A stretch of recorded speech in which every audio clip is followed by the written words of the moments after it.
Olá, sétimo ano, tudo bom? Sejam bem-vindos a mais uma aula. Espero que a prova de vocês tenha sido bastante legal e que vocês tenham conseguido fazer ela bastante bem. Mas agora a gente já começa com a próxima matéria, né? E é uma matéria bem interessante, bem legal. É uma das minhas matérias preferidas. Vocês vão ver pela quantidade de imagem que eu tenho para trazer para vocês, porque é algo que eu sempre estou juntando imagem e tal e salvando. E eu espero que vocês gostem também, porque é uma matéria bastante importante para a gente. Nós estaremos falando sobre a chegada dos espanhóis na América, antes da gente falar sobre a chegada dos portugueses na América, né? As duas coisas estarão separadas, porque tem características específicas, né? O que os espanhóis fizeram, o que os portugueses fizeram. E assim, também tem suas características em comum, características essas que é bastante importante da gente saber. Por quê? Porque nós somos o Brasil. Quem inventou esse nome foram os portugueses, né? Então é a gente sendo colonizado. Colonização é um processo forçado, né? Um processo de violência que uma nação faz sobre a outra. Isso deixa vários problemas no Brasil, né? Que a gente segue até hoje em dia. E, né, nos países que foram ali colonizados pela América, deixa também problemas específicos ou problemas parecidos com o do Brasil. Todo mundo que foi colônia algum dia se ferrou de alguma forma, né? Então a gente precisa falar sobre esse processo dos espanhóis lá e dos portugueses aqui e das marcas que isso deixa e de como que foi feito e por que que aconteceu e se foi quais foram as causas, todas essas coisas envolvidas, né? Para a gente entender como se formou esse país que a gente chama Brasil quando a gente estiver vendo com os portugueses e como se formaram esses países que são fazem parte da América, né? Que são Colômbia, Peru, México, Argentina, etc., né? Eram todos países com povos, né? Com uma galera que vivia lá, assim como aqui o Brasil também tinha uma galera que vivia aqui, os indígenas, né? Esses povos, aliás, a gente também pode chamar esses outros povos da América de indígena, por mais que eles tenham seus próprios nomes, como os indígenas daqui também têm seus próprios nomes, né? Você tem, sei lá, Arawak, Krenak, enfim, vários povos lá. Nesses espaços que os espanhóis chegaram, você tinha astecas, incas, maias e muitos outros menores, só que a gente costuma estudar astecas, incas e maias. É, Vocês, especificamente nesse momento aqui da história, vão estudar astecas e incas e a relação entre eles e os espanhóis quando os espanhóis chegam. Cortando aqui para o nosso mapa, a gente tem os povos nativos da América, vários, né? Percebam que tem vários nomes aí, e isso é totalmente resumido, tá? Porque existem muitos e muitos outros povos, são centenas de povos com questões culturais diferentes. Se a gente simplesmente fica tratando todo mundo como índio, pior ainda, né? Ou indígena, a gente ofende, tá? Então não tratem assim. Tenham, mesmo que vocês não saibam, se algum dia vocês encontrarem algum indígena daqui do Brasil ou de qualquer um desses países aí, tratem eles, podem chamar de indígena, mas tipo assim, tenham noção de que existe uma cultura ali. Se vocês falarem alguma coisa, sei lá, juntando um povo de um país com um povo de um outro país como se fosse a mesma coisa, os caras provavelmente vão ficar revoltados com você. Não façam isso, é desrespeito, né? Se vocês não souberem, assumam que vocês não saibam e simplesmente peçam desculpa e perguntem, que isso é melhor do que tratar como se fosse uma coisa só índio, não é. Vários povos diferentes. Os mais importantes, esse aqui. Isso aqui eu roubei do livro de vocês, mas não é o livro de vocês. É o livro do sexto ano, que é da mesma coleção, etc. Se vocês usaram, eu não sei se vocês usaram o mesmo livro ano passado, porque eu não estava ainda no colégio, mas, enfim, é o mesmo livro, né? E ele traz uma listinha aqui dos povos que são os mais conhecidos, os mais importantes, né, em cada região. Lá no norte, Canadá e etc., vocês têm os Inuits, também conhecidos como esquimós, mas o nome certo é Inuit. O nome esquimó é preconceituoso e é problemático. Não usem. Os Sioux são alguns de vários povos diferentes que você tinha ali, onde hoje são os Estados Unidos, que a gente vai ver aqui nesse capítulo, né? Tem os astecas, que eles habitavam ali onde hoje é o México, e os incas, que são esses que estão de verde aqui, eles habitavam vários territórios aqui da América do Sul, né? Peru, Colômbia, Venezuela, Argentina, enfim. Chegaram até em territórios, talvez, daqui do Brasil, tem uns papos desse, né? Embora é uma coisa que ainda tem que se comprovar ou não, porque era um povo que dominou um território enorme. Tem os maias, né, que costumam ser estudados junto dos astecas e dos incas, mas eu acho que o nosso capítulo aqui não fala deles.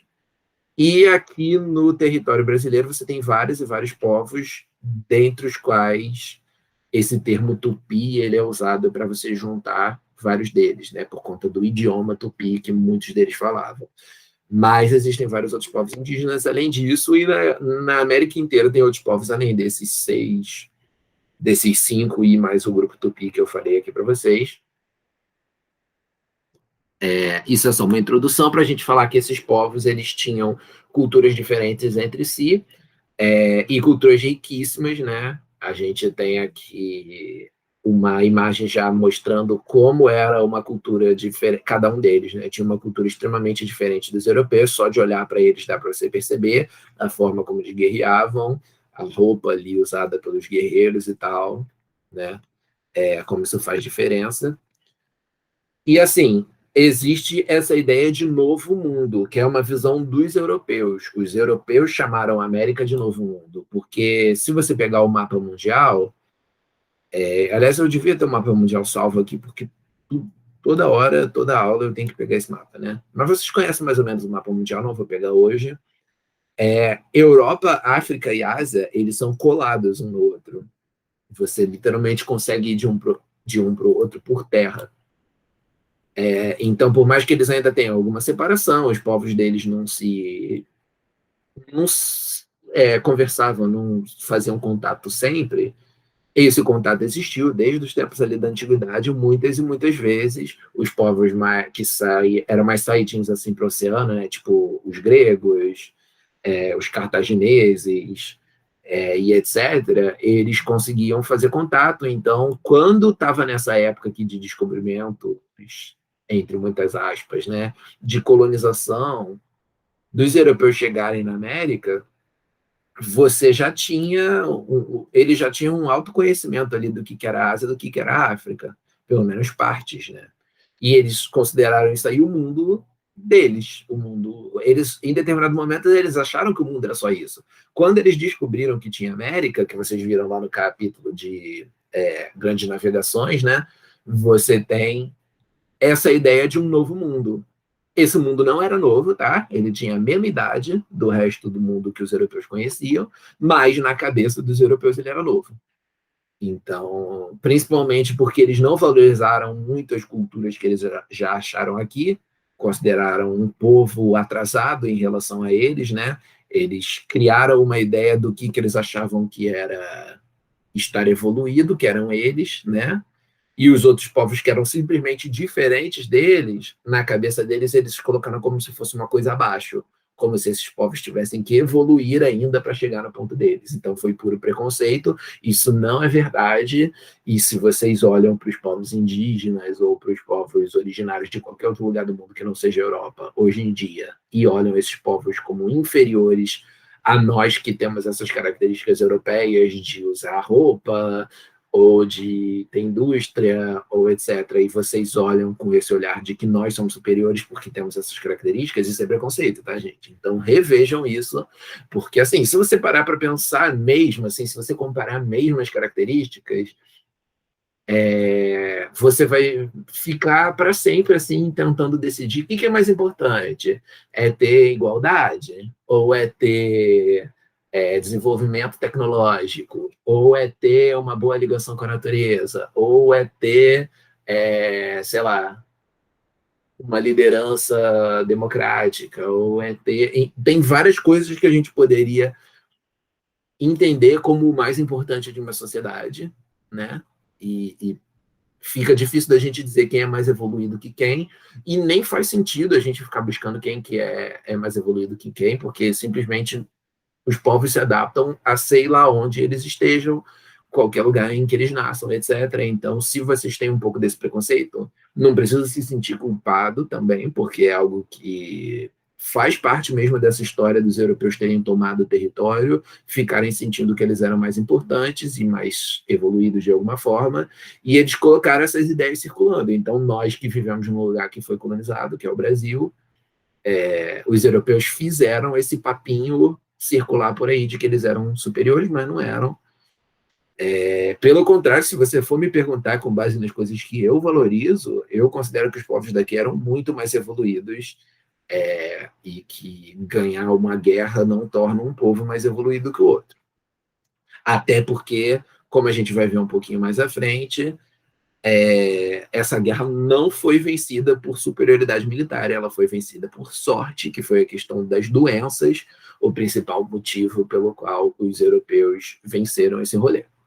Enfim, seguindo aqui com o que a gente está falando, né? Quando eles chegaram à América, eles viram um lugar totalmente novo, né? Usaram esse termo Novo Mundo, circular aqui, né? Passou a ser usado pelos europeus para denominar essas terras que eles não conheciam e que eram super afastadas, tinha um oceano ali de diferença. Logo, né, eles primeiramente ficaram muito surpresos com o que eles encontraram aqui, foram tentando entender aqueles povos nativos, fazendo contatos que não eram de agressão, era simplesmente de um conhecer o outro, né?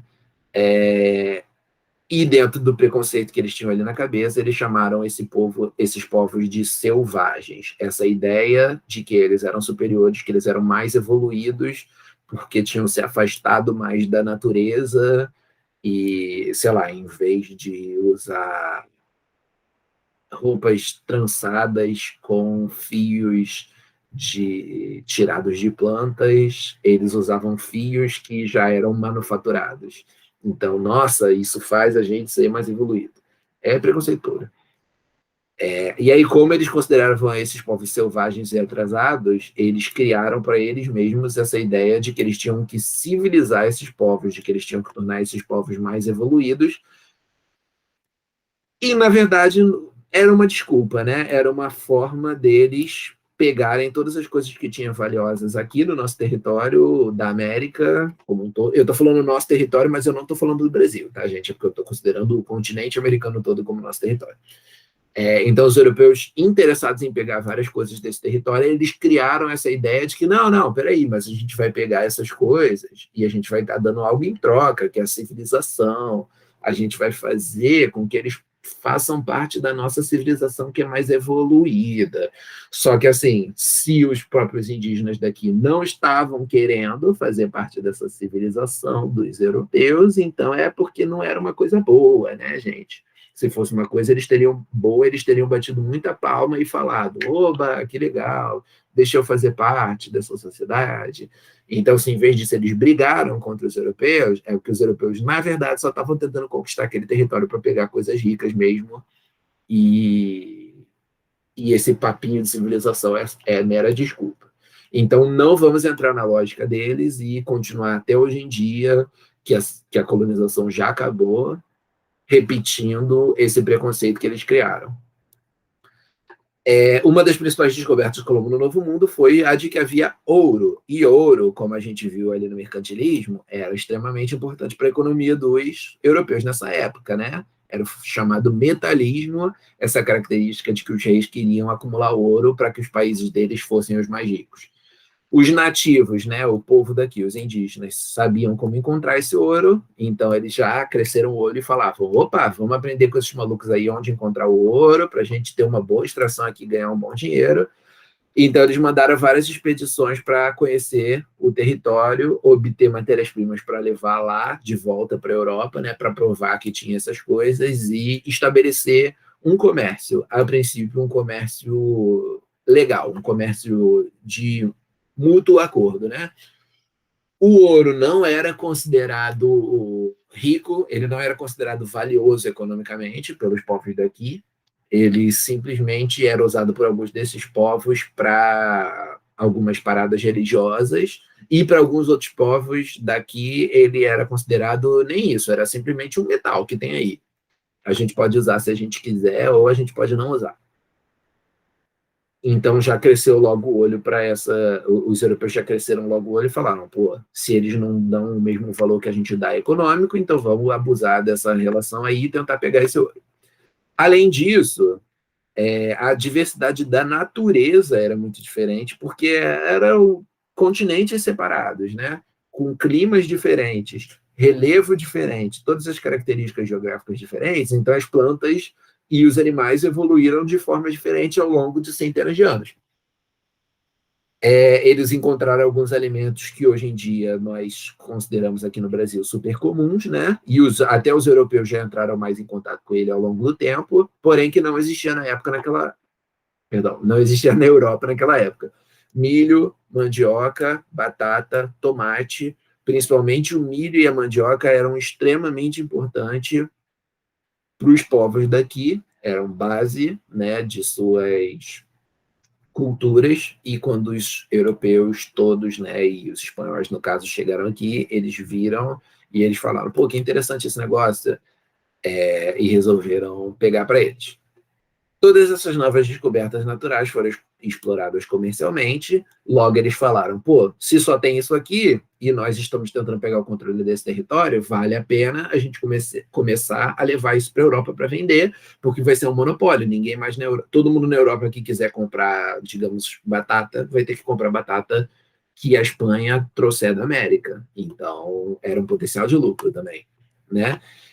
Os europeus passaram a extrair diversos produtos naturais para vender a alto custo na Europa, gerando lucro para quem investia nesse negócio. No entanto, para eles fazerem isso, eles teriam que entrar em acordo ali com os povos locais, nem sempre os povos locais aceitavam isso, né? E com certeza os povos locais não estavam dispostos a extrair tanto dessas coisas quanto os europeus queriam para fazer um comércio. Os povos daqui, eles tinham comércios com certeza, mas eles não tinham a mesma lógica de enriquecimento. Eles faziam comércio e plantavam coisas para consumo conforme fosse necessário ali para expansão gradual, aos poucos, ali dos povos que eram maiores, tipo incas e astecas, ou dependendo de um povo menor que você tivesse em cada região ali, só o quanto fosse necessário para comer e se alimentar e etc. Além disso, os europeus, como eles queriam produzir em grandes quantidades para conseguir vender, eles foram alterando a natureza, eles foram pegando territórios que você tinha floresta, derrubando para fazer uma grande plantação de mandioca. Eles foram pegando territórios que tinham ali rios, que tinham certo curso, e desviando aquele curso daquele rio para poder fazer uma irrigação na plantação de tomate, digamos assim. E com isso eles foram mudando a natureza aqui do lugar. Algumas espécies de plantas e animais foram sendo extintos, a paisagem de alguns lugares, né, foi mudando, criando vegetações diferentes, e por aí vai. Então, os europeus não estavam ligando para nada, né? Percebem que o quanto desse para eles explorarem o território em prol de algum lucro deles, né? Para eles conseguirem algum lucro com uma venda de alguma coisa que eles queriam, eles faziam. E aí eles trouxeram também espécies que não existiam aqui, tipo cavalo, trouxeram vários micro-organismos com doenças, e etc, etc. Então, a coisa foi bem diferente a partir dali, foi uma das maiores mudanças ambientais que a gente teve na história, porque foi literalmente continentes se chocando, né? Civilizações de continentes se chocando e chegando, né, num novo estágio desse continente aqui. O Império Azteca era um dos principais que a gente tinha ali na região do México, que ele ficava, né? Vocês talvez já tenham visto alguma coisa dos povos que moravam por aqui, né? Aqui a gente tem alguns guerreiros ilustrando, né? Com várias aparências diferentes. Isso são um pouco reconstituições, tá? Porque as coisas que a gente tem para comprovar essa época aí são, em grande quantidade, desenhos feitos pelos europeus na época, quando eles estavam tentando entender o povo que vivia aqui antes de colonizar. Então, tem distorções, né? Tem algumas questões que eles mudavam ali nos desenhos deles, enfim, todas umas tretas nesse sentido. Enfim, e eu acho uma cultura super legal. Eu acho impressionante como ninguém pegou um desenho de umas roupas dessas aqui que os astecas usavam e tentaram usar isso como, sei lá, inspiração para algum super-herói, para algum. Quer dizer, deve ter, né? Alguém na América deve ter tido essa ideia. Um Power Rangers, entendeu? Azteca, porque ia ser super legal. Os caras tinham essa roupa interessante aí. A lógica, né, quando o cara se vestia de animal, assim, com uma roupa de onça, como nesse caso aqui, era encarnar aquela ferocidade daquela onça, né? Ser tão feroz quanto ela quando ele estivesse lutando. Enfim, várias ideias ali interessantes. Era um povo que era desenvolvido em muita coisa, tipo, eles não eram de forma nenhuma um povo selvagem, como os europeus achavam. Eles tinham, por exemplo, essa técnica aqui de plantação chamada tinampa, que eles construíam um canteiro dentro de um lago, e dentro desse canteiro eles plantavam as coisas. Como era dentro do lago, aquela terra ela acabava ficando muito sempre muito úmida. Então não era necessário alguém chegar ali com um regador ou construir um sistema de canais que levassem água de algum rio, alguma coisa nesse sentido, porque ela já era dentro do lago, já estava sempre úmida por conta disso. Então era ótimo plantar nesses negócios, era super prático, isso às vezes era construído do lado da cidade, então para você pegar alimento ali para levar para a cidade era tranquilo, e é algo que os europeus nem sonhavam em fazer, sabe? Os europeus lutavam muito em qualquer lugar que eles plantassem para conseguir fazer irrigação daquele lugar, então é uma das várias características nos quais esses povos eram superiores aos europeus. Mas os europeus, dentro do seu preconceito e da sua vontade de colonizar aquele território, eles não olharam para esse tipo de coisa, não sequer aprenderam o suficiente com esse tipo de coisa, né? E eles foram, em vez disso, tentando destruir tudo e tentando mudar tudo para que ficasse igual ao que era na Europa. Então, tivemos perda de várias características culturais quando os europeus conseguiram tomar os lugares.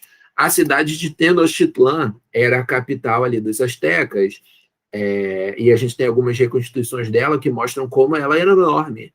Olha o tamanho disso aqui, gente. Olha quantos templos você tinha, tinampas que você tinha, construções e construções e construções que eram dentro do rio, do lago, perdão, a cidade inteira era dentro do lago, então isso era ótimo para você fazer comércio, isso era ótimo para as pessoas terem acesso ali à água, e também para você conseguir fazer algo semelhante ali a esgoto, né, para se livrar das necessidades das pessoas.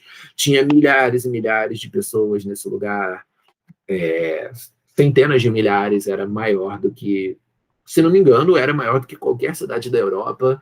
Os europeus, mesmo os espanhóis, quando chegaram lá em Tenochtitlan, eles ficaram chocados. A gente tem comprovação disso, sabe? Documentos mandados por eles para a Espanha para informar, né, qual era o mundo que eles estavam encontrando aqui, que eles para pensar a colonização que eles queriam fazer, né?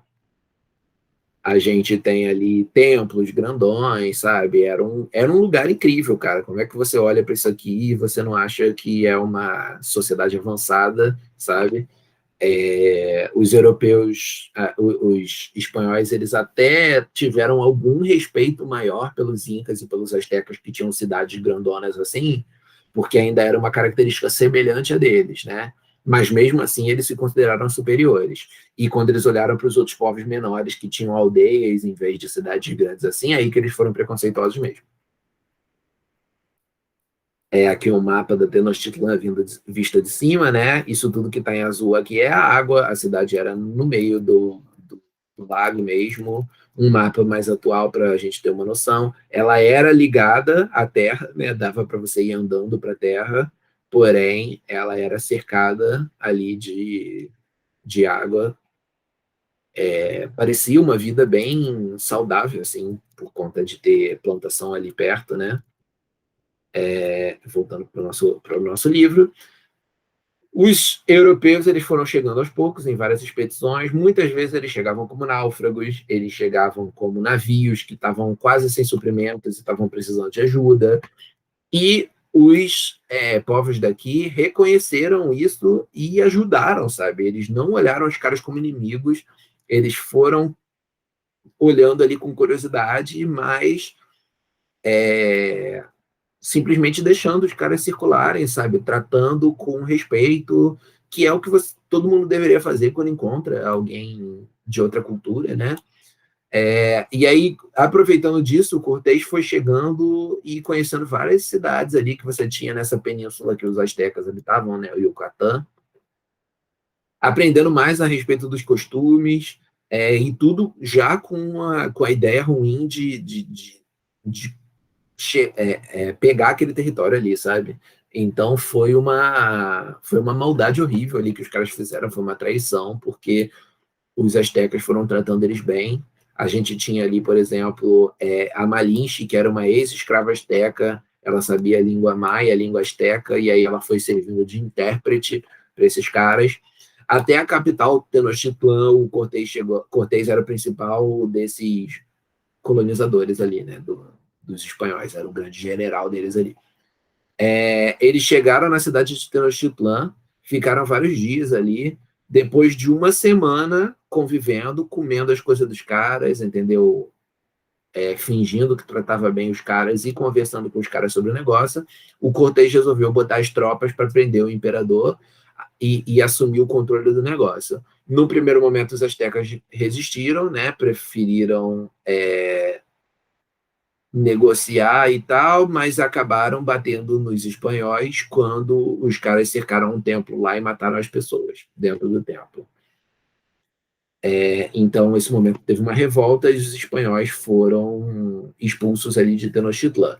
Só que, né, o imperador Montezuma ali foi morto, Cortés se juntou com outros povos indígenas que você tinha ali ao redor dos astecas, que não fossem tão estruturados quanto os astecas e que, inclusive, se sentiam ameaçados pelos astecas ou dominados pelos astecas. Então, o Cortés se aproveitou desse negócio para botar povo da América contra o povo da América.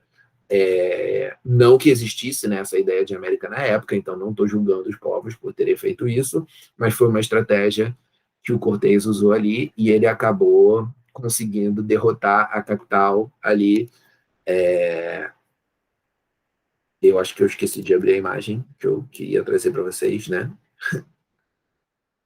Ah, não, é que a imagem está em outra pastinha. Aí por isso que eu esqueci. Mas eu tenho uma imagem desse momento. América Conquista. A gente tem essa imagem aqui, né? Que é representando mais ou menos essa guerra, como é que era. Então, um amontoado de gente, porque era uma cidade extremamente habitada, com centenas de milhares de pessoas, né? Tinha o espaço da água, tinha o espaço da terra, tinha os cavalos, tinha arma de fogo e tinha as armas não de fogo, né, que os astecas não usavam. Então, um choque mesmo ali entre duas civilizações e os europeus, né, os espanhóis, acabaram ganhando por conta de que eles aumentaram os números deles com uma galera que ajudou eles ali, né, de outros povos indígenas ao redor. Ok? Mas a gente vai ver mais detalhes sobre isso na próxima aula, não é o objetivo agora vocês saberem isso tudo. Uma das coisas que o Cortés e os outros espanhóis, eles se chocaram muito quando eles chegaram ali em Tenochtitlan foi como tinha comércio, como o comércio dos caras era avançado, né? Principalmente o grande mercado de Tlatelolco, infelizmente, por mais que sejam palavras complicadas, tá, gente? Tenochtitlan, Tlatelolco, eu vou querer que vocês saibam essas coisas, porque, enfim, coisas importantes, né?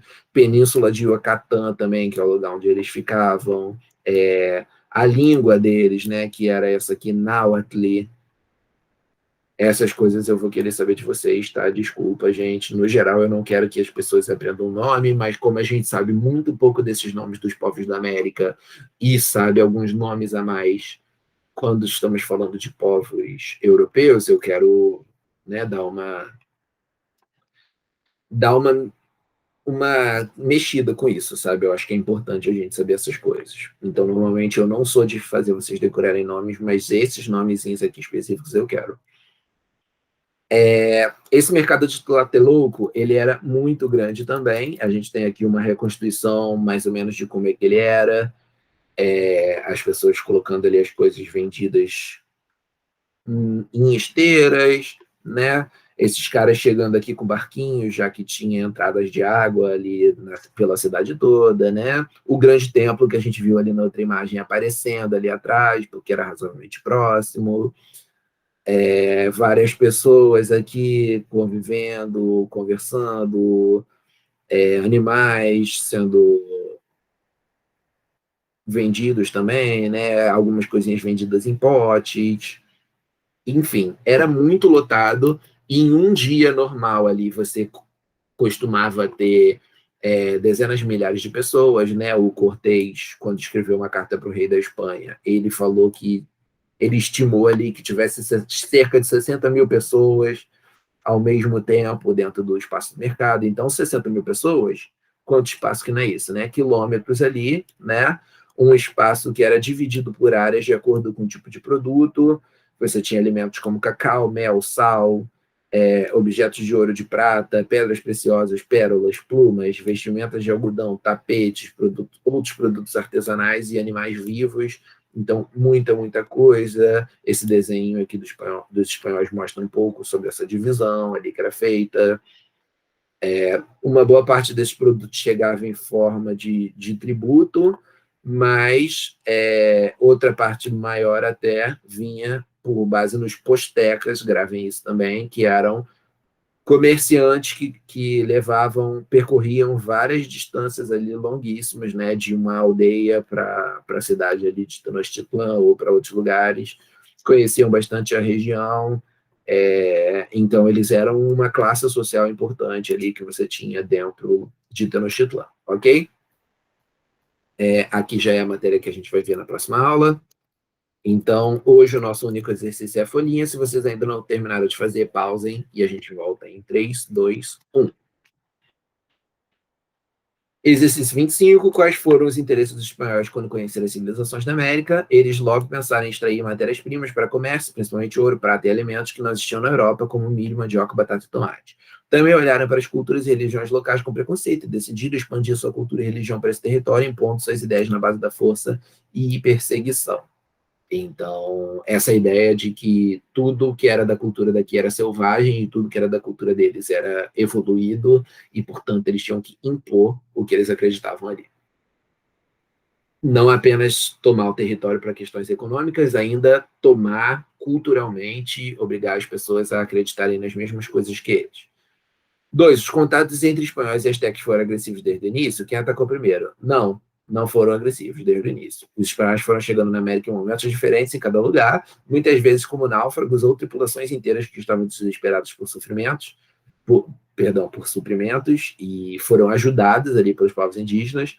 Normalmente eles entravam em contato com os povos locais com o objetivo de pedir ajuda ou fazer contato para conhecer, e assim conheceram diversas cidades astecas com a recepção gentil desse povo. A galera estava ali na boa vontade, os espanhóis já estavam na má vontade de tomar o território. Mesmo assim, os espanhóis atacaram primeiro, resolveram prender o imperador asteca, né, o Montezuma, e tomar a capital. Não conseguiram na primeira tentativa, mas mataram o imperador. Isso já enfraqueceu um bocado ali os astecas, né, e acabou a longo prazo sendo suficiente para eles tomarem o território, conforme eles atacaram outras vezes, e principalmente as doenças foram dizimando aquele povo. Como era o comércio em Tenochtitlan? Muito forte, principalmente no mercado de Tlatelolco. Segundo documentos espanhóis, ele recebia cerca de 60 mil pessoas ao mesmo tempo e não era possível de ser totalmente visto em menos que 3 dias, de tão grande que ele era. Era organizado em áreas de acordo com o tipo de produto, entre os quais era possível encontrar alimentos, objetos de ouro e prata, pedras preciosas, pérolas, plumas, roupas, tapetes, artesanato e animais. Ok? Com isso, a gente termina aqui a nossa apresentação e a nossa aula. Espero que tenha sido legal. E é isso. A gente se vê semana que vem. Vão sempre estudando, pesquisando mais coisas. A gente tem pouco tempo para ver como essas culturas dos caras eram interessantes, porque a gente vai ter que se centrar talvez um pouco mais ali nas brigas em si, né, na conquista em si, e naquela sociedade que os europeus foram criando conforme eles conquistavam as coisas. Então, é bem legal vocês darem uma pesquisada nas características culturais desses povos, ok? Um abraço e a gente se vê semana que vem. Tchau, tchau.